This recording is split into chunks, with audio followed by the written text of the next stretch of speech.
And I have another awesome guest coming up right now, Karen Kwiatkowski. How you doing, Karen? You doing okay today? Fine. Yes, better than yesterday. Good. And I want to point out how I nailed that last name. Very good. No, I'm glad that you could join me. I'm glad that you're feeling better. My mom used to get migraines, so I know those things are debilitating. Yeah. No, thank you for joining me. In fact, you're not the only one that had somewhat of a migraine. I failed the other day, and I have this huge knot on the back of my head that is. Oh no. Yeah, I'll live. I'm okay. I'm just bruised.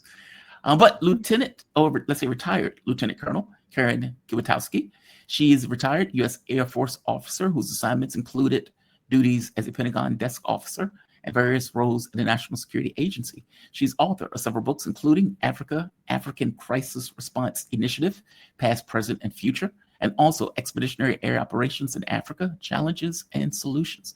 One day, I'm going to have to pull you in on the Africa thing. I'm very curious about, I guess, your research into Africa. It's from like 20 something years ago when I was in the military, and they were published through military publishers because they have them, they're about military programs pretty much. But yeah, I learned a lot in putting those books together. It was interesting. I think a lot of things might have changed. Some things might be the same, but also there's a lot that's gone on since then. We could talk about this. When I wrote this, it was prior to AFRICOM, the command that they set really up. Yeah, okay. And I think one of the things that Trump did, not 100% sure, but I think they've pulled back on the idea of AFRICOM, and they've put it back into European Command, which again, it's all imperial colonial models that we use, to try to reach out and govern the whole world. But yeah, there's interesting stuff there. I don't know. Wow. Yeah. Yeah, it's our way of trying to control all of these different continents, even if it's leveraged through other countries. It's still us trying to control these first continents. Right. Yep, absolutely. I would like to start with Venezuela. So the Trump administration obviously has been murdering Venezuelans off the coast or on the Caribbean. Mm-hmm. This has been pretty mind-blowing because there is no law that he's using to do this. Donald Trump, who's a habitual liar, just says, well, they're smuggling drugs, and so I have the right as president to send the military out to murder people in boats. Some of these people were not even Venezuelans. Apparently, some were Colombians. Trinidad Tobago was another one where he has killed people who were on boats in the Caribbean. Donald Trump doesn't know who he's killing. Yeah. So he came out today, I believe this came out. Yes, this was today. Listen to what he says here. This is pretty amazing. And again, there's no pushback to this. There is nobody saying, wait a minute, the president's just murdering random people. You would think that in a functional government, they would say the president doesn't have the power to just murder people at his whims. And I know Obama was doing it because Obama had a kill list, but nobody said anything to Obama doing it either. This is what he's saying. He's given his reason and rationale for just murdering random people. Why did you authorize the CIA to go into Venezuela? And is there more information you can share about these strikes on the alleged? Well, I can't do that, but I authorized for two reasons, really. Number one, they have emptied their prisons into the United States of America. They came in through the border. They came in because we had an open border policy. And as soon as I heard that, I said, a lot of these countries, they're not the only country, but they're the worst abuser. And they've entered they've allowed thousands and thousands of prisoners, mental institution, people from mental institutions, insane asylums, emptied out into the United States. We're bringing them back, but that's a really bad, and they did it at a level that probably not, many countries have done it, but not like Venezuela. They were down and dirty. And the other thing are drugs. We have a lot of drugs coming in from Venezuela. Why did you? So that is a pretty amazing statement. Yeah, especially. It doesn't matter. No, please. I mean, you can check the data, and first off, drugs. We do get drugs in this country from all kinds of places: Mexico and Canada, China, Colombia, different places. I think when I checked, and when I was last week or earlier, I guess it was earlier this week, I was looking at the data. Where does the drugs come from in America? The illegal drugs that Trump is talking about, and I think number 17 was Venezuela. You can check. Yep. It was down in the high teens as far as, the first, second, third. It was one of the minor ones.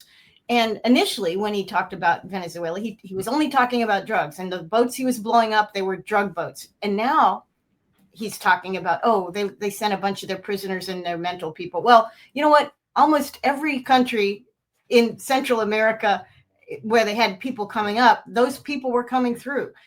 So he's picking on Venezuela. Why? He's avoiding the elephant in the room. Why would we care about Venezuela? Why did we try to run a coup on Venezuela? How many times? But I'm thinking of the one where they had the guy that was a friend of our current Secretary of State. You remember the guy? We named him. Juan Guaido? Who is it? Yeah, that guy. So, yeah, and I guess he's disappeared or he's in college now. I don't know what he's doing. But anyway, we had this guy, this is the real president of Venezuela. We're going to run this. And that was also obviously CIA involvement there. So we've been on Venezuela's case for a long time about all kinds of things, whether it's politics, now it's the immigration or the illegal immigration and the drugs, which the drugs is a non-starter, quite frankly. Immigration, you could make a case, but, we're not doing that to all the other countries. They're not number one in that either. So, but the real issue is as the whole world knows, okay, and Americans know if they open their eyes, and most Americans actually know this. The issue is Venezuela sits on top of the number one oil reserves on the planet, bigger than what's left in Saudi Arabia, bigger than anything we've discovered recently. And it's available to get. Some of it's probably offshore deep water, but we know how to get deep water oil out. So he wants that resource. And it's really like a kind of an echo of his, I say only 6 months ago. It seems like 10 years. But 6 months ago, when Trump entered the White House for the second time, first thing he wanted to do was get Greenland. Why did he want Greenland? Well, rare earths, energy and trade access control of the Arctic, a resource, geographical and war fundamental resource state. So he says, we're going to get Greenland. Okay. So Greenland's very tiny. And of course, Denmark is a European country that owns, quote unquote, Greenland. So, that was a little bit of some political talk back and forth. So, but what is he looking for? Trump hasn't changed his agenda. His agenda is to take whatever he can take. And I think Venezuela has been on the list for a long time. Yep. And this is totally wrong. The Congress should be involved in this. It is an act of war that he has done with these boats that he shot out of the water. And also, if any other country had done something like that, except Israel. Israel does that, right? They went to Tunisia and they gathered up all these boats in international water, the latest, both flotillas that tried to come to Gaza. So Israel gets away with it, but Israel's a tiny little country, special case, But any other country on the planet who did what Trump has been doing over the past month in Venezuela, just in terms of blowing boats out of the water without cause, not arresting them, not taking them in, not checking out to see, but just blowing them up, killing the people. That's totally illegal. Why is he able to do that? Well, the Congress has got no spine, and the Congress is run by people, unfortunately, who don't care. And I don't care which party it is, they don't care. Both parties are really, they're so pro-Israel. That's their only foreign policy concern, is to take care of Israel. So Venezuela is not Israel. Venezuela is a backwater compared to Israel. Israel, we focus on that. But what they're not focusing on, of course, and we see this here, is the Constitution. There are limits to power. There are limits to executive power. There are roles that are laid out very clearly. And when it comes to war and defense, the president is the actor, but the Congress declares war. And of course, They haven't done their job for 70 years. They have not declared war since World War II. Why is that? Well, it's a good question. Americans should be very concerned about the fact that our government could care less about the Constitution. And that's what we see here. But you would think it'd be easy to stop Trump because he's lying, number one. I don't know how much truth he's saying, but certainly the drug excuse for Venezuela, that's a lie. That is a provable lie. That is not the issue. Okay, so he ought to be called out on that. Where's the media? I looked on Wikipedia, which is run by the CIA, and it said Venezuela is not the primary source of drugs. It's not even close. It's number 17. Yeah, so it's not the drugs. So when he says that we're going after the drugs, then he's provably lying, and any media person could ask him that question, but they don't. And of course, obviously, we know what Hegseth did, right? Hegseth blocked He said, if you're going to not sign a loyalty oath to the Pentagon, we're not going to let the media come in and be as part of our press corps. And, that's personally, that's not a bad thing, because the media needs a slap in the face. They need a good cold slap in the face, so they realize they are not part of the government team. They are adversaries to the government team. That's the media's role. It's the fourth estate. It's the balance. They are supposed to be adversaries. They should be seeking out every, leak they can possibly find and running down the data. That's what they need to be doing. That's media's job. So I'm kind of glad Hegseth did this, because it kind of reminds the good journalism, which there isn't very much of. It's all independent now, but that reminds them what their job is. So that part's good. But again, Trump he's always been a storyteller. He's always been someone who exaggerates. Even, you remember in his campaigns, some of the wonderful stories that he told on the campaign trail, just full of imagination, right? And I think people found that endearing. At least the people that supported Trump found it endearing. But now that he's president, he's continuing on with making up stories that aren't true. And I'm sure he would get very upset if anyone suggested to him, well, clearly you're going after Venezuela's oil. You have a burr in your saddle about Maduro, and you see an opportunity. He sees an opportunity. And none of that has to do with being a peace president. So, I'm sorry. I want to say one more thing about Venezuela. So Trump was lobbying publicly, right? We could see lobbying publicly for the Nobel Peace Prize, which he did not get. But the person who got it was, of course, the next lunatic. It's a person that we kind of have been working with very much, just like we were the other person we tried to put in to be the new Venezuelan president. And Machado has very much sold out.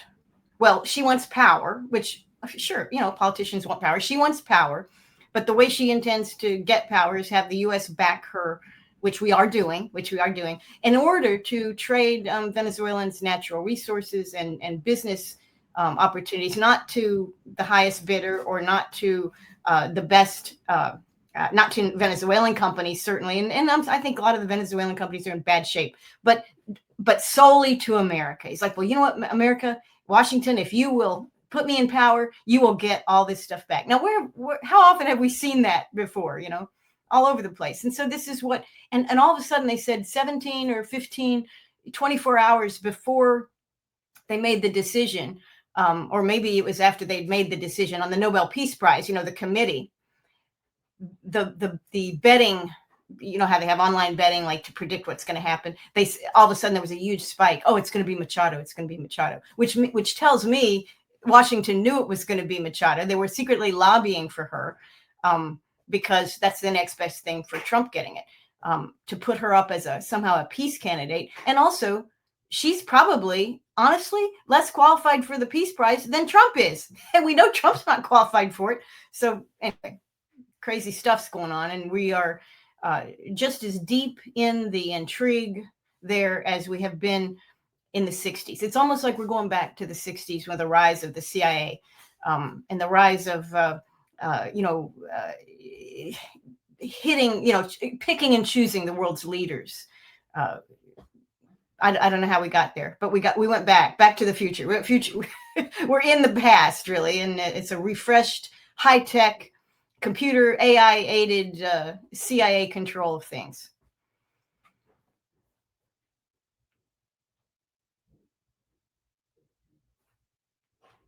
Oops, I lost my person.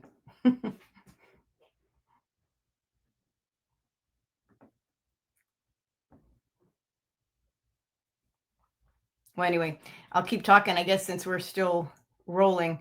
But Trump has really surprised a lot of people, I think, who didn't really know him well, but thought that he was going to bring peace and putting America first. So the internet has gone down on his end, so he's coming back.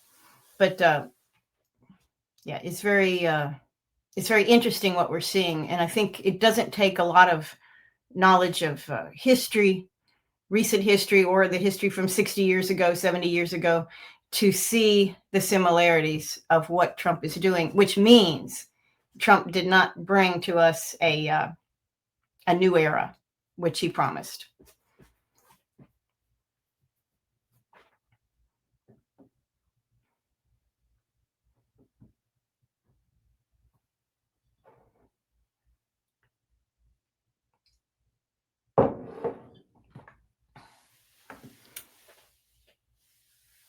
Still waiting for the internet to come back up on his end. Oh, 2 people. Good. Okay. Are you back? Okay, sorry. I kept talking for a while. I'm sorry. No. Thank you for talking. My I signal a little bit. There was some gap. My internet signal is trash today. I don't know what is going on. This thing is supposed to be 200. Yeah, it happens sometimes. Yeah, it's very weird. And it may be weird is not the right word for it. It's just the way U.S. policy is, where they just fundamentally agree with what Donald Trump is doing. Also, it is very strange for Donald Trump to out the CIA. The CIA is supposed to work in the secrets. It's supposed to be, this is, the people that lurch in the darkness. And he's like, by the way, I'm sitting in the CIA. Yeah. Okay. Is that just the threat? Or no, the CIA's been operating already, and he got briefed apparently of what it was doing, and it was probably a very interesting briefing, and so it was on his mind, and he blurted it out. I call him, he's the blurtmeister. He really says all kinds of things that he's not supposed to say, because he is a person, and I sympathize with him in the sense that he talks things out in order to understand things. Like how we learn. He's a talker, and as he talks, he learns. He convinces himself. He finds himself in a pathway that his words have led him. Meanwhile, everybody's listening to what he says, and they're like, "What are you doing?" He's speaking to help himself think, and that's a way that a lot of people are like that. Other people, have to write it out, and other people are gifted with the ability to just say words that are good and solid, and they've thought about them. That's great, but oftentimes we're not like that. So Trump has to talk. He's a talker. So the problem is in talking through what he knows and what he was briefed. The CIA was big in one of his latest briefings. He probably asked, "What are we doing? Who do we have there?" Not so much who do we have, but what do we have there that CIA is controlling? What projects are you doing? What does it look like for Machado? Right? Because we're obviously backing Machado. Who would be backing Machado? The CIA. The funding got frozen for the other organization early on that was doing all the CIA stuff. But do we still have money going to Machado through CIA, through defense accounts? Of course we do. Of course we do. The CIA is running that, and they've been running that. So she just won the Nobel Peace Prize, and I imagine that Trump had heard her name before, I'm sure, but he's heard a lot of stuff. He's 80 years old. He's very competent to take in stuff, but he is getting fire hosed by everything he's got himself into. I mean, there's no time to really rest and reflect. So Machado got the Nobel Peace Prize. So he had to write up a congratulation thing for Machado. Who's this Machado? Right? Remind me who Machado is. And they tell him, yeah, we're the CIA. We're working with her to overthrow Maduro. We think this is a good bet. CIA's given him this story. Trump likes it. Very interesting. It's on his mind. So he blurts it out. Yeah, I've sent the CIA down. Well, first off, the CIA's been there probably under Biden. I wouldn't suspect. I don't think Trump, said, as soon as he took, let's see where we can put the CIA. No, the CIA's been working in Venezuela for a long time. We know this because of the previous coup attempts. It's not like we go in and completely leave. I mean, we want to take over. I mean, the oil alone is justification for our government to do whatever it wants with other countries. We don't, we say Trump is insensitive to Gazans. He doesn't care about Gazan life. Well, that's true, but there's not much in Gaza that we're going to get, right? I mean, Israel's going to take the oil fields. Hopefully they'll put all the rest of the Gazans back in a camp of some sort. This is the Israeli goal if they can't kill them all. But that doesn't really impact America directly. But what we're doing in Venezuela, there's literally trillions of dollars worth of energy reserves there. If the U.S. could control and exploit that as kind of a Western Hemisphere energy resource, that's huge. And think about this, and we have to think about the petrodollar. Most of our wars, big thing, we say our wars in the Middle East, it was about supporting Israel, greater Israel expansion. Yeah, sure. That's a big part of it. That is no doubt a convincing factor. But the other factor is, and it's very easy to kind of show, is the support of the petrodollar, basically the trade of oil in using the dollar. And if you look at Iraq, second invasion of Iraq, we go in there. What did Saddam Hussein do in December or November of 2002? Or maybe even earlier than that, maybe in this late summer, he went off of the gold. He went off the petrodollar, and he said, "I'm selling oil, but I'm not selling it in dollars. I'll sell in whatever currency that you have, whether it's whatever, whoever wants to buy, use your own currency. We're not going to wash it through the dollar." So he said that, immediately taken out. The very first executive order, George Bush, 43 Bush, George W. did after we came into Baghdad and took over, the first executive order had to do with putting all of Iraq's oil exports back to be traded on the dollar. That was the first thing we did. Then you think about Libya. Libya was a huge example of a country that has oil, not an exceptional amount, but it had oil, and they were trading it off the dollar. They said, we're not going to use the dollar. In fact, Gaddafi, if you remember, was pushing for a gold-backed African currency. Right. And he had actually minted gold, gold coin, not so much that people would use day to day, but a gold coin that would be a gold-backed currency. And it was very popular because obviously Africa has gold that many of the countries there could have participated pretty well, and that would have been an attractive alternative to the dollar for a lot of resource trade. So we go in and we dragged Gaddafi. Basically, Hillary Clinton went in and did that duty, dragged Gaddafi through the street and humiliated him. And now, of course, Libya is back on the dollar to the extent that oil is being exported by American and European countries on the dollar. That was the goal. So fundamentally, when you look at these things, it's not about, it's not really about God's chosen people in Israel and they want to do what they're wanting to do.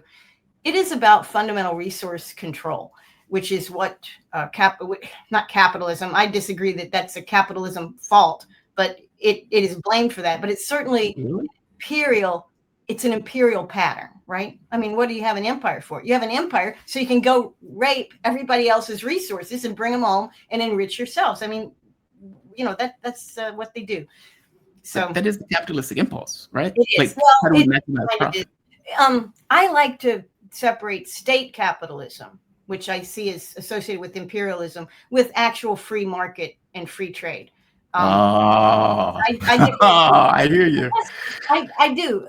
Because you really, what we see an elimination of real competition at the highest levels. We have corporate industries. And actually, this is another one where Trump's going hog wild, right? I mean, what is he doing? Buying up Intel, he's buying up some companies with federal dollars. With our tax dollars, he is investing in and buying shares of resource manufacturers and industries in order to strengthen the state, not to strengthen people, not to enrich Americans, not to make our lives better, but to strengthen the state. And really, I always get mad when the left says, "Oh, Trump's a fascist," and I'm like, "Well, actually, he's behaving and he's acting in the way that any good fascist leader would react, in taking charge of major fundamental industries and sectors with the government." That's what you say. That's what he's doing. But isn't the difference just one is schoolboy and one is grown up? Both are the same person. Like any of those companies, let's say you have Random Company. Random Company creates a product. Random Company sells that product. Yeah. Random Company starts to grow. Well, the Random Company is also going to, at some point, say, hey, I can put money into the political space because that allows me to get X and Y. Exactly. Which is why I like to identify as an anarcho-capitalist. I don't like the state at all. Because if you have a state, now, people who love the state, they say the state can do many wonderful things, and it certainly can do many wonderful things. But it seems like always the first, second, and third things that it does is trade favors for big industry. Or, I mean, isn't it what that does? So I'm opposed to the state. I think the state's the problem. And And you can imagine, though, too, if the government didn't hold sway over all these advantages that it can bestow. If it didn't have money it could invest in this district over a different district, congressional district, or things like that, then a lot of this stuff wouldn't be happening. For example, the military-industrial complex. How do they build aircraft carriers? Well, they make sure that they're producing parts in every one of the 435 districts. They make sure of that, even if that doesn't make sense. Maybe it doesn't make sense to have a certain type of factory in a certain geographical area, but they did it so they could make sure they owned that congressperson, because that congressperson is not going to vote against the aircraft carrier because he's only got 750,000 people and 50,000 of them depend on what the government is doing in their district in support of that aircraft carrier. So it's a trading of favors. And if you have a government that's smaller and not as wealthy and not as able to, now you could say, well, what if our government didn't do war and it took care of our country? Good. But when you take care of the country, it's not high profit, right? Think about healthcare. The biggest thing that we need in healthcare, we need science. That costs a little bit, but we also need people taking care of people, right? Especially if your population ages. In Japan, they use robots for this, right? Because they don't have people to take care of people. Do they? Are you serious? They use robots? They have robots. A lot of the robotics are applied in taking care of geriatric patients, older people who need assistance. Oh yeah, it's amazing. Now, we're not Japan and we're not as geriatric as Japan, but healthcare is people talking to people caring for people. Think about therapy, right? You can use AI for therapy if you're crazy, but I don't mean crazy, but like AI will make you crazy. I think I'm not sure I would use AI for therapy, but there's something you need people for. Human contact. You really do need people for. And when you take a lot of people's time and you do things like that, it's really not a big profit, right? It's you can make a living doing it, but it's not like super big profit for a big company. And it doesn't require large buildings. It doesn't require the building of things that you purposely destroy so you can build more of. It doesn't require that. And that's where the money is in war, and purposing building lots of expensive items that you then just throw in the garbage, basically. Well, you destroy other people's country with it, but it's broken. When you get it back, it's broken. You say, oh, we have to build a new thing, right? We need more money. And the state provides that. So to me, the state is the problem, but I'm sure I'm much closer in my views to the far left in some ways, in terms of that, yes. In some ways. But I beyond the state, though, planned obsolescence. I hold the state more responsible. I hold politicians, and also, if you look at who our politicians are, not just in this country, but I don't care what country it is. They've done studies. Sociopaths. Sociopaths, right? They're far more represented, because think about who wants to be in charge of other people, right? Not everybody wants to be in charge of other people. But the people who really love power over other people are a certain category of people. They really like it. And you rarely find people that are leading large groups that don't. Now, Gandhi, right? Gandhi didn't love power. He led through his example, and he led lots of people. Of course, what did he oppose? People that had power. Martin Luther King, he was pretty good for a long time, really opposing the powers that be, for the people, and being, and kind of living the kind of life that he, that was a model for people. I'm not saying, some of the things he did were a model, but he didn't try to enrich himself over what he was doing. He cared about the people. He believed in what he was doing. And I think we have people like that in government, but we don't have many like that in government. Yeah. Mostly what we have in government are people that are enriching themselves at our expense. Yeah, I don't know any. I agree with you with the sociopaths thing. But that is a system, though, that incentivizes certain behaviors as opposed to other behaviors. Yeah. Planned obsolescence is a really good example. You have a laptop. That laptop dies within a couple of years because they need you to buy another laptop. You have a cell phone that dies in a couple of, meaning even food. I mean, the U.S. wastes 50% of the food that it makes. We have this is a systemic ideological thing that we have. It is. And I'm gonna tell you why I also blame the state on this. The Federal Reserve, which is quasi-public, quasi-private. Yes. It's private when it needs to be private. It's public when it needs to have some public support, whatever. So it's not in the Constitution. We have this Federal Reserve Bank, but what it does is it works with the Treasury to create money, right? To just create money. We know it creates money. It doesn't print the dollars, but effectively it provides money that the government can borrow, that anybody can borrow, that people can borrow. And we say, oh, planned obsolescence. Yeah, that's pretty rotten. And we've seen it. I mean, my God, I've gone through I don't know how many dishwashers. And I don't even wash dishes with the dishwasher, but they don't last like they used to. My mother has a stove, and everybody who has a mother who's in her 80s probably is working with her stove that still works from 35 years ago. Yes. That thing lasts forever. But I don't have that.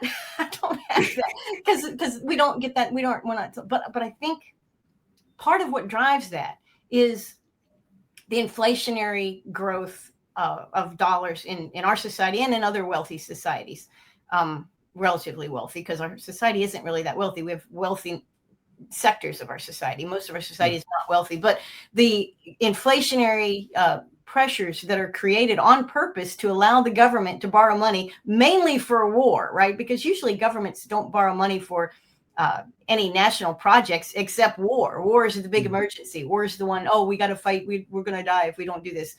So, but inflation, the creation of money that the government can use drives this inflation. You know, we know our money since the 1913, 1914, when we first had the Federal Reserve, the money supply increased, but the loss of purchasing power of the dollar has really been down. I think it's down at this point to 1% of what it was before. So it is dramatic. It doesn't buy what it used to buy. But when money is cheap, because that's what they've done, they've cheapened the dollar.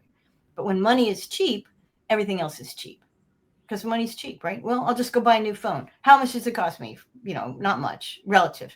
And so you can't just say, well, capitalism is seeking to, ruin its customer base and make them more poor by buying all this stuff. No, I'm not saying you're saying that, but they are reacting to something that's beyond its own control, which is the weakening of our dollar, not weakening, but the wasting of our dollar, the loss of purchasing power. So it's just, money's not. But they just want to maximize their profit. Even if the dollar had the no matter exact same value, they would still want to maximize their profit. It's like, how much do you want? It's like more. Also, the number is just more. That's right. They do want more. And also what we see, and we're seeing it more obviously now, but it's been going on for really forever. But the people who have access to cash money, even though it's depleted in value, and they have assets, they get more assets and more cash. Look at who's the richest guy from Omaha? Buffett, Warren Buffett. Warren Buffett, right? So Warren Buffett is sitting on more cash than he's ever sat on ever. He's sold stuff he doesn't want to sell, and he's sitting on cash. But what is he looking for? He's looking to buy cheap assets when they come available. And that's what he's been doing, and that's what he's still doing. So what happens with the government creating money for political purposes to help the government borrow cheaply, and of course we all borrow cheaply when the government borrows cheaply, but not as cheaply as the government. They get first dibs on cheap money. But as that goes on, you end up creating massive bubbles. People aren't getting the right signals as what you should invest in, what you should not invest in. We end up all getting poor because purchasing power for 98% of the people is much lower than it was.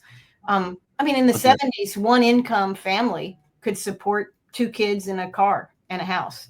And today, one income family can't support 1 kid. In fact, sometimes 2 income families don't support any kids. They only support the 2 people that are working.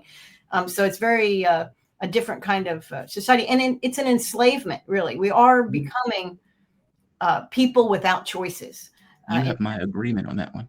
You have my perfect agreement. We're becoming people without choices. And this, of course, is very dangerous, right? Because when people don't have choices, they do what they have to do. And what they have to do may be some very bad things. It could be, this is how revolutions start. This is how all kinds of terrible things happen. And I say terrible. We can't. Is it more terrible to have a bad government? The Constitution, the preamble says or is that the Declaration of Independence says that when your government ceases to work for you, when it is no longer responsive to the people, when it doesn't work, it's not, doesn't care about you, when it isn't, we can overthrow that government. And this idea came long before Jefferson, who wrote that down. I mean, this was the thinking in England. This was the thinking everywhere. They said, you know what, we have a right to a government that serves us, not a government that exists to enrich itself. So we're getting close. We're getting close to it's a human thing. Like, and I know they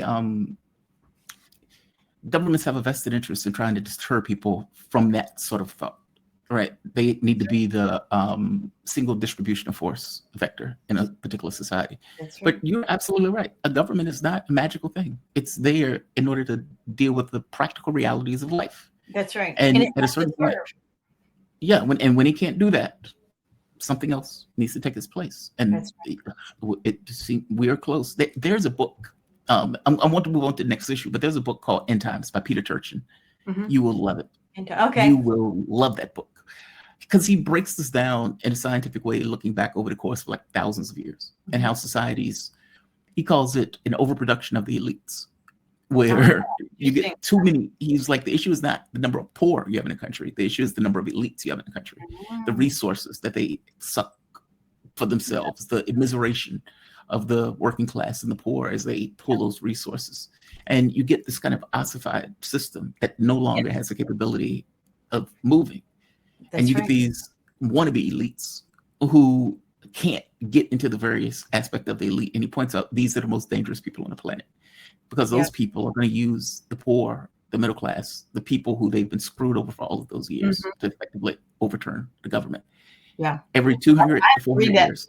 I think there's a lot to that. And there's other writers too that talk about hyper complex systems, that are very, very, we use the word ossified, and that is exactly what is happening. Our systems are so complex. And this is not just our political system. It's very complex. I mean, because look, we elect people, we elect this guy, that guy. What happens? No change. Nothing. Continue with war, continue with the same thing. And they say, oh, it's a big ship, it's hard to steer. That's not it. It's so complicated that it is locked into a certain pathway and it cannot change from that. But this is what happens with systems get very complex. And also you think about our power system in this country, we have how many time zones, 4 big time zones over the continent. And we get a power problem. It can affect a third of the country. It can be, it's still, everything's connected. It's very complex and we don't know we're locked into that complexity. So it makes it highly vulnerable, which again, the political system, I think, is vulnerable to this. I'll have to read that End Times. It's really good. Peter Turchin, the book is really good. I tried to get him on the show. He didn't want to come, but he's really good. The other thing I wanted to hit with you, what time is it? It is, okay. The other thing I wanted to hit with you has to do with, I guess there's 2 parts.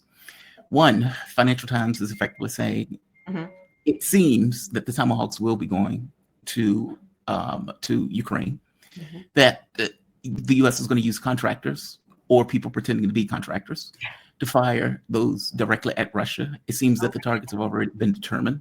So I think, and give me your take on this, it started off as this kind of trial balloon. How is Russia going to respond to us firing missiles at Russia? Putin's response was somewhat muted. It was like, this is going to change our relationship. But then you get Sergei Lavrov in a recent interview saying, hey, what's going on with the Tomahawks is separate from the Alaska process that is still in operation. Effectively saying these are 2 different tracks. Now, that wasn't Putin's response the first time around when Biden brought this up. His response was like, this is a red line.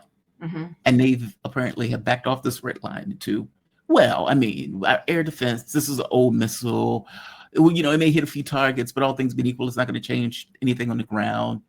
I think that's a problematic take. And the reason, now let me get your take on this. The reason why I think it's problematic is because on some level, militaries, governments rely on seriousness, meaning for people to take you at your word when you say stuff. Not like Trump. Trump is a bitch liar.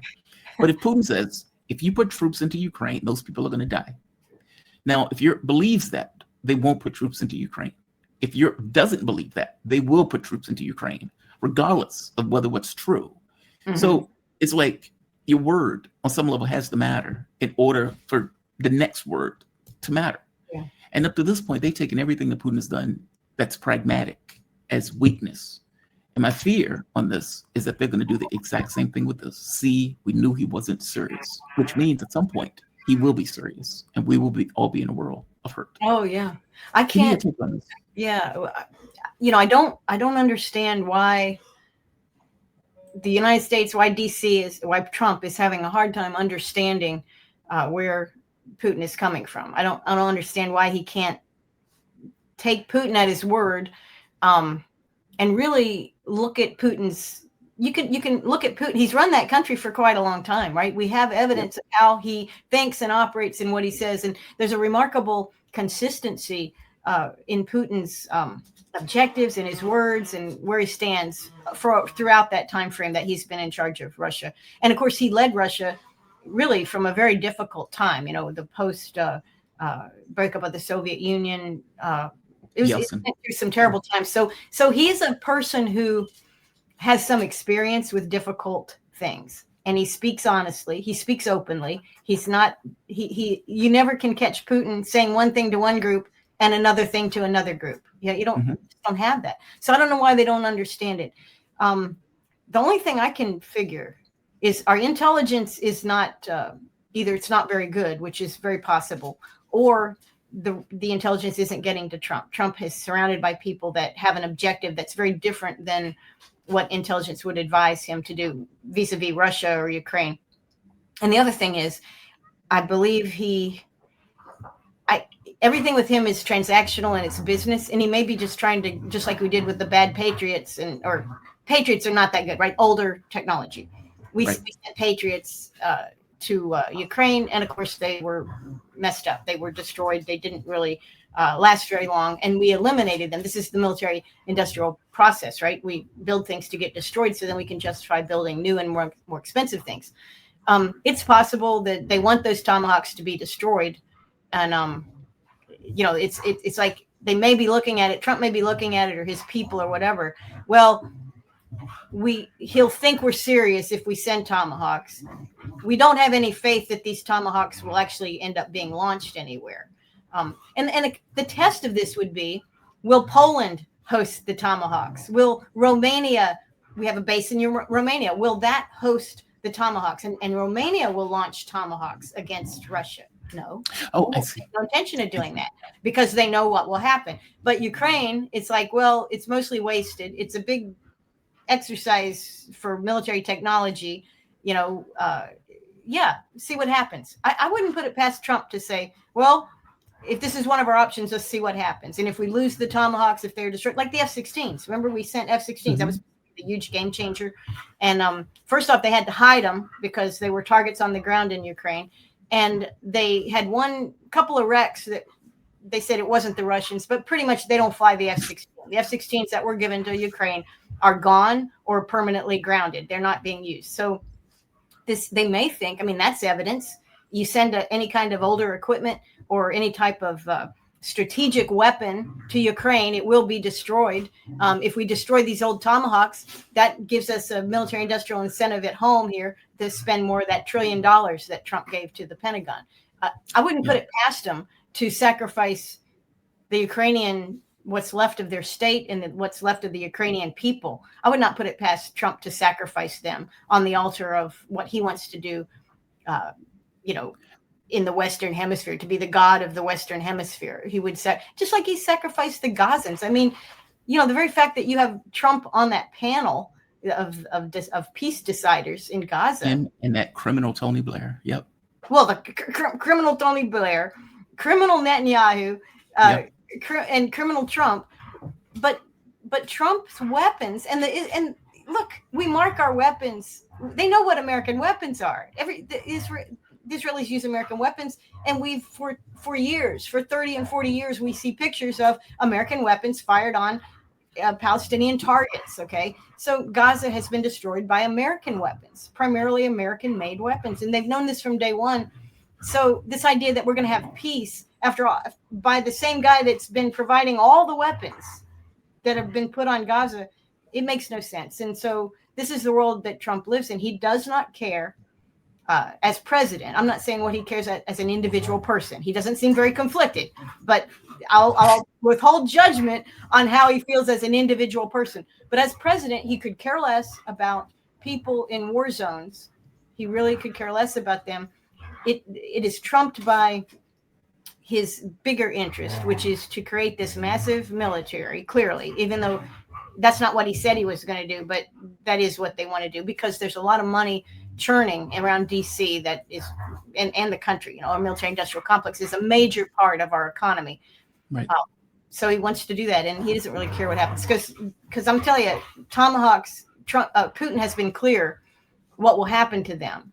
And if any one of them are used, he's very clear on what would happen to Ukraine, or any other country that launched. This is war. They're basically saying they're going to use contractors. So, I mean, they are not even talking about training Ukrainians. So their thought is exactly. So they're Americans. So this is a war against Russia, which we knew it was. It was a NATO war against Russia, and NATO, of course, is a big part of America. It was a U.S. war against Russia, a play war, kind of a deceitful war. Let's see what happens. It's time to compress Russia even further. We've been wanting to do that forever, because after the Cold War, what did the military industrial complex have? They had nothing. They were supposed to shrink. NATO was supposed to go away, but it didn't. So this is a false construct, really. It's an organization with no mission, trying to create one. And again, going back to the Federal Reserve, cheap money that the government can borrow, that can create out of thin air, funds all of this war making, right? So they don't have to go to the American taxpayer and say, well, we've got this war, you're going to have to cut back. And then think about asking 70% of the population in this country to cut back, because they have already cut back. They have already reduced their consumption. They're trying to survive, really. I mean, with the lack of purchasing power, but the government has plenty of purchasing power, because they get the first money that's basically created, and they're using it for these purposes. So I don't know. I think they do have an objective. They want primacy. I mean, and for Trump, I think what he's trying to do is get leverage. Like, I think Trump recognizes he is confronted with two very big problems, neither of which does he have control over: China and Russia. China in an economic sense, Russia in a military sense. Yeah. And so when he's hitting all of those, when he's trying to get India to not use Russian oil, meaning these are a president looking for power, looking for leverage, because he realizes in the context of this war, he has none. And so this Tomahawk seems to be the new wonder weapon, as the Germans used to call it, of trying to do something. But even Financial Times points out, well, they only have 50 that they can offer. They've only requisitioned a few, like a very tiny mini amount for like the next year. Yeah. And they have no expectation that these weapons are going to do anything materially in regards to the context of the war. Yeah. It's a weapon from the 80s. Yes. That Russia has been preparing for. Yeah. And so it's very strange, but I don't see how this is going to give him the leverage that he needs. What it will do is, let's say, normalize America attacking Russia directly, something that used to be a taboo. Well, I don't know how they're going to normalize that, because I think there will be a response that's that isn't something Americans are going to appreciate. I mean, it's a risky game that he's playing to do this. There's a lot of risk there. But yeah, Trump is trying to have American primacy. But our primacy in the past was based on our money being the international currency of choice. And our money is no good anymore. It's not reliable. We keep printing it. This always happens to empires. We make money, we devalue our money. And after a while, people decide, this isn't really my best choice. I'm going to do something else. And this is obviously the rise of BRICS. The other thing Trump does, and this is because his tariffs and his trade punishments that he hands out to everybody. This is very much a fascist type of idea in terms of economics. It is not free market economics, but there's a free market guy back from the 1800s, French guy, Bastiat was his name. And he's credited with saying that when goods cannot cross borders, armies will. And his point was that peace in the world is going to be engendered through free trade, free and active trade, and this obviously, it's a capitalistic view from the 1800s, free trade. Right. it's anti-imperialism in the sense that we have, traders are equal, right? If you buy something on Facebook Marketplace, right, you're getting something you want for a price that you agree on, and the person selling it is getting rid of something they wanted to get rid of at a price that they're happy with. It's a happy thing, right? I mean, you don't go and go, I met this guy in the parking lot, I got something from Facebook, and boy, I really didn't want to do that. I think I paid too much. No, you paid what you wanted to pay. You're excited Right. about your new acquisition, and the other guy's happy to get rid of it for whatever you paid him. It's an agreeable thing. It creates a neighborhood, in a sense, a global neighborhood. And Trump is doing everything he possibly can to destroy that global neighborhood of trade. He believes that everybody wants what we have, which they don't. They might have 50 years ago. They don't now. And he believes that war and trade tariffs are interrelated. That's a form of power. And he has this fantasy about military action that many people do have that have not been in the military. The idea that military, CIA, these are such powerful tools. They will really, I can get what I want using CIA and military. And in fact, you cannot get what you want. What you usually get, and we have many books and congressional hearings and everything else to show what we usually get when we use the military and the CIA to get something is the opposite of what we want. It's unintended consequence. It's the screw ups. In fact, I was just looking at something about from back in the 60s where the CIA had to explain to Congress back in the 60s that they accidentally conducted a coup in the wrong country because somebody got their wires crossed. Are you serious? No, I'm not kidding. It's for real. I didn't know about it. But yeah, so this is what you get when you use those tools. And people like, John Kiriakis, who's a CIA whistleblower, spent time in jail. They went after him hard. He's brilliant. Tells a lot of great stories. But people like him who know the CIA, who worked in the CIA for most of a career, people in the military who have worked and seen how the military actually operates and how it actually makes its decisions and functions in today's world. These are people who would never choose to put the military and the CIA out there to solve your problem because they know that's your worst tool. That's your bad tool. It is not very reliable. It's very expensive. There's a lot of potential for unintended consequences, including blowback, which is, of course, again and again and again. So, but Trump didn't serve in the military, and he's not surrounded by people who served in the military. And even, say Pete Hegseth, okay, he was in the military for 10 years or something as an operator. This perspective that he has is a fantasy of what the military can do. It's a fantasy of what he thinks the military can be, the way it's organized and the way it is today. It is really not effective. It's just not. So Trump hasn't made he thinks he has tools that work a certain way that they don't. Nobody's telling him differently. He thinks he's dealing with a world that he's actually not dealing with. He thinks Putin can be manipulated. No, not going to happen. All evidence is to the contrary. He thinks that China, he views China, Xi in China has been in charge almost 20 years, maybe more, long time. He's overstayed his welcome in some ways, because he's continued to be the head of China. And they think, China they'll really fall apart when they get a new leader. No, they won't. No, they won't. Their system is more stable than ours is right now. So, but Trump doesn't see this. He thinks that we in the United States, what he is presiding over is maybe what it was, I don't know, 30, 40, 50 years ago. And he wants to this is what always bothered me about MAGA. He says, make America great. I'm okay with that. I'm okay as an American. Okay, I can buy that again. And then he goes again. And I'm like, what again are you talking about? Because there are many eras of our history that if we pick that one, like Teddy Roosevelt floating the white fleet around the world to tell everybody how powerful our Navy was. And it was an old Navy freshly painted, he did this. Teddy, is that the great that he's talking about? Is it kind of our late entry into World War II at the end, and we took all the credit for winning that war when really it was Russia that Right. did it and the people in Europe that did it.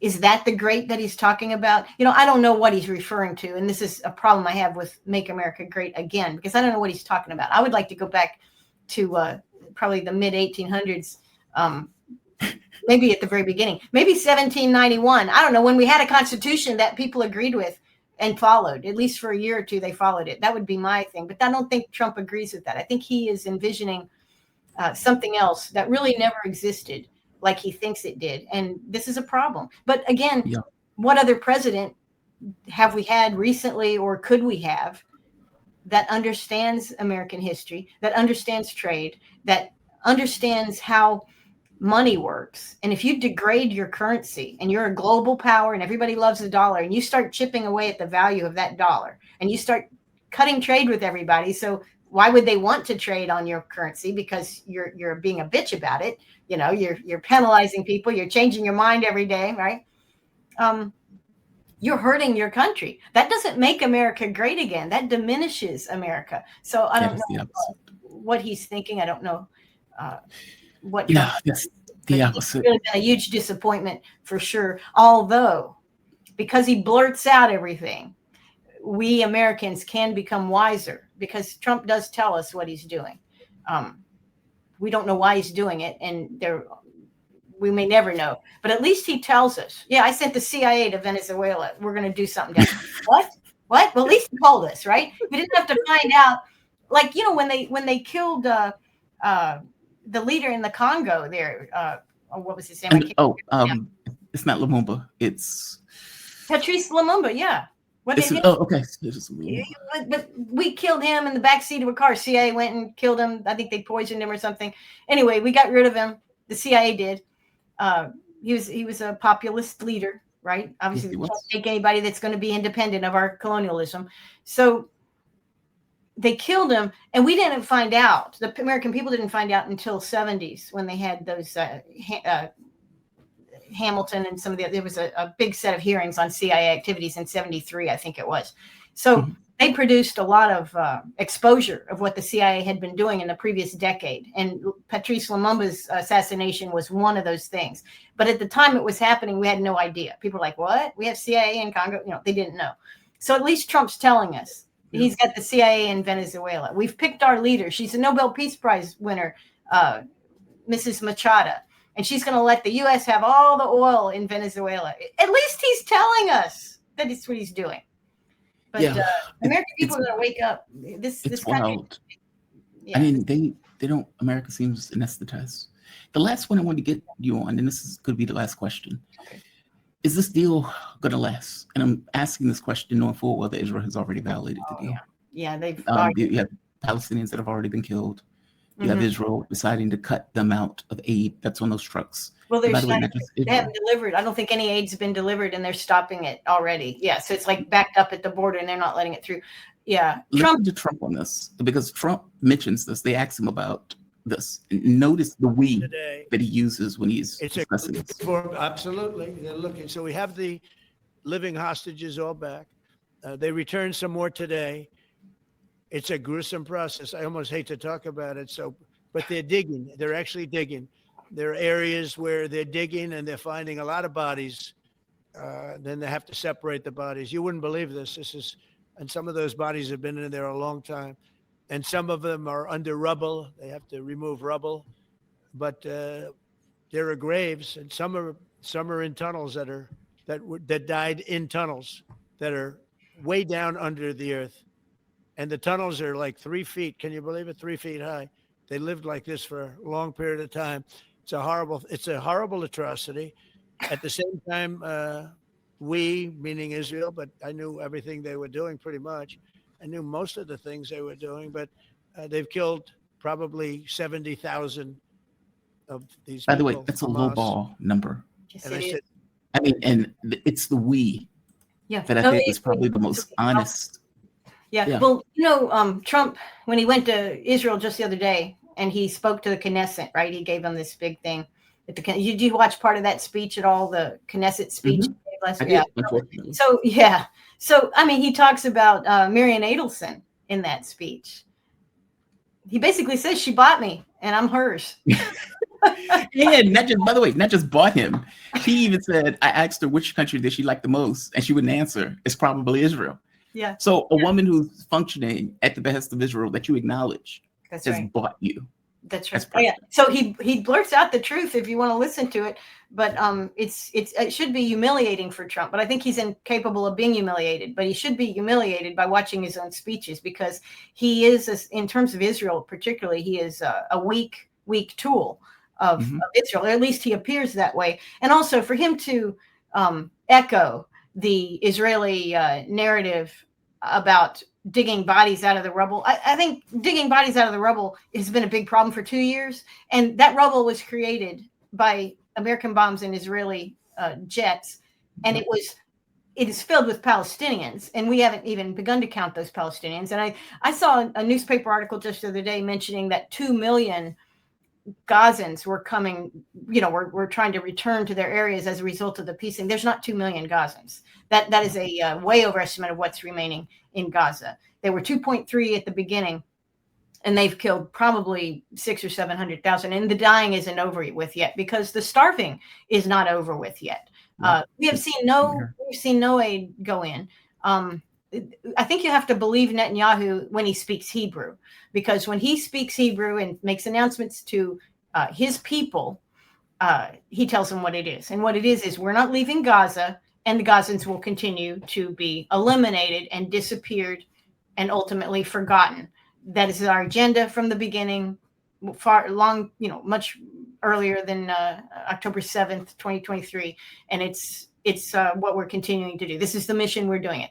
And that's what he says that's what he says even after he's agreed to this peace treaty, which of course, again, and Israel's not the only party guilty here in the world who signs a peace treaty and then violates it, right? This is common. But Israel is well known for that. There has not been a single treaty or agreement that they have signed that they did not immediately begin to back away from, violate, deny they signed it, denied they agreed with it, accuse the other party of violating it, so that's why they can do whatever they want. That's how they operate. So this is really a huge charade, and I think it only came about because Netanyahu is under pressure, and this was a way for him to get hostages back, which is the really only complaint that most Israelis have about the murder and the destruction of Gaza. We want our hostages back. That's what they cared about. That was their motivating resistance to Netanyahu's massacres and genocide. So with the hostages back, he kind of guts that argument. And there is no argument in Israel amongst the people. The vast majority want to eliminate Gazans, men, women, and child, and take over that property that has been turned into a massive wasteland, which they recognize and they don't care. So this all served Netanyahu pretty well, because they've got the living hostages back. This debate about the dead is minor. That's not going to be a galvanizing political position in Israel. It's they got the living ones back, and that's what they wanted. So they're going to shut up now, and the Netanyahu government is going to continue with what they're doing. And Trump could easily stop this. He could have stopped it on day one by not sending the bombs, right? Yes. He could have stopped it on earlier this year when Iran was responding very effectively to Israel's attack and assassination attempts in the so-called 12-day war.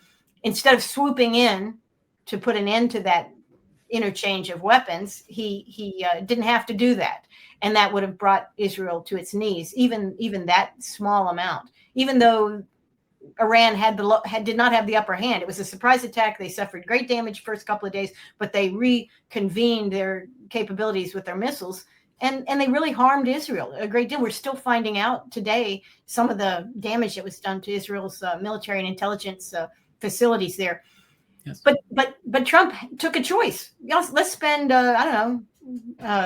several $100 billion and go do this. We'll put a stop to this. Trump could open up the border in Gaza right now and guarantee safe food passage. We could bring our own food in. How many times have we, the United States, we boast about our logistics capacity to bring things around the world. We've helped places where they had monsoons and floods and all kinds of stuff. We're not doing anything for Gaza. Where's the American military and C-5s and whatever going in to bring stuff. No, we could do that. We absolutely could do that. He's doing nothing. Trump is doing nothing because he was a great deal. $100,000 and some APAC money. My goodness, what you can get with that, right? And this again brings me back to why I don't hate capitalism. I hate the state because capitalism is just saying, look, if I can buy a president for $100 million or $150 million in donations by a couple of rich people, what a deal, right? What a deal. Who doesn't want a deal like that, right? I would do that. If I had a couple billion and I could own the president, I would do that, or 100 million. What a deal that is. You can't fault capitalists for wanting to get a good deal, right? I mean, Americans all over, we go to thrift shops to find that good deal. We can't buy a president, but yeah. But this is, I understand what you mean by the state being this kind of Leviathan and this Goliath.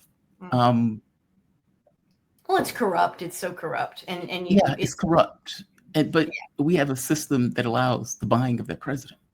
Like Adelson, it was perfectly legal for her to do it.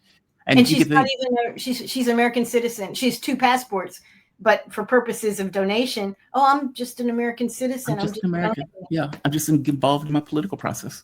And again, it makes all the sense in the world if you have a huge amount of money for you to buy politicians in order for them to change the laws to allow you to buy them more vigorously. And then to call it speech. To say my buying you is speech. Yeah. I mean, that was amazing. That was such an interesting ruling, which there's been rulings like that really have to be revisited. The legal, they say, well, we looked at the legal and we did this and that. But the impact of that is more of the same bad stuff that we've been getting, except a lot more rapidly. I don't know what Trump is thinking, but for him to say he act like he cares about dead bodies under rubble. Oh, he does. What planet is he on? He created that rubble. And it's not just a couple of Israelis that are left under there who actually seem to have been well taken care of, given if you look at what's been done to Gaza. Those guys were there. I mean, they were freaking protected. They were protected from Americans. And then the guys they give back, the Palestinians that are being released, are all beat up and scarred up. They're losing limbs and they've lost their eyes. And they unbelievable double standard. So for Trump to stand up there and do that, he's lost major credibility with a lot of people with that. I think that's one big miscalculation that Trump did. I think Trump, his willingness to do whatever Israel wants, to take Israel's side above all. And, Trump's not a religious person. He's not a Christian Zionist, so to speak, because they're taught in Sunday school that you have to support Israel. That's something they need to unlearn. Trump never learned that. Trump likes the money and he likes the way they treat him. The Israelis treat him as the new Western, Messiah almost, who's going to save Israel. No, I mean, Trump eats that stuff up. It's a personality. It's a weakness that he has. He is so vulnerable to flattery. He's not a person who's truly interested in understanding things on a deeper level. If he's flattered, if he makes money, he's a happy man.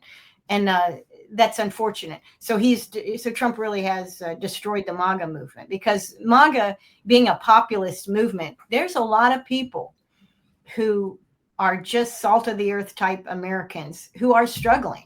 I mean, you don't get a bunch of independents and stuff to come out and vote for you unless they're really motivated, because a lot of times they don't vote at all. So they wanted something. And what was Trump promising them? I'm going to put America first. I'm going to put you first. I'm going to put your welfare first. And what does he do? None of that. He's done any of that. Okay. So he's destroyed his very own movement. And I don't know if he understands that or not. But it's a big disappointment, I think, for a lot of people who thought that he was actually going to take care of the people in this country. No, he takes care of the people that live in West Jerusalem. That's the people he takes care of, the murderers. Karen, you are great. I'm sorry that there was the internet hiccup. I don't know what's going on with the internet here. I'm going to have to try to fix it, but you are fantastic. I really appreciate you joining me. I really do. Retired Lieutenant Colonel Karen Kwiatkowski. She is a retired U.S. Air Force officer whose assignments included duties as Pentagon desk officer and various roles for the National Security Agency. She authored several books, including Africa Crisis Response Initiative, Past, Present, and Future, and also Expeditionary Air Operations in Africa, Challenges and Solutions. Thank you for this. I really appreciate it, okay? Thank you, Jamal. Anytime. You have a fantastic rest of your day. You be safe. Okay, you too. Bye. All right. We have reached the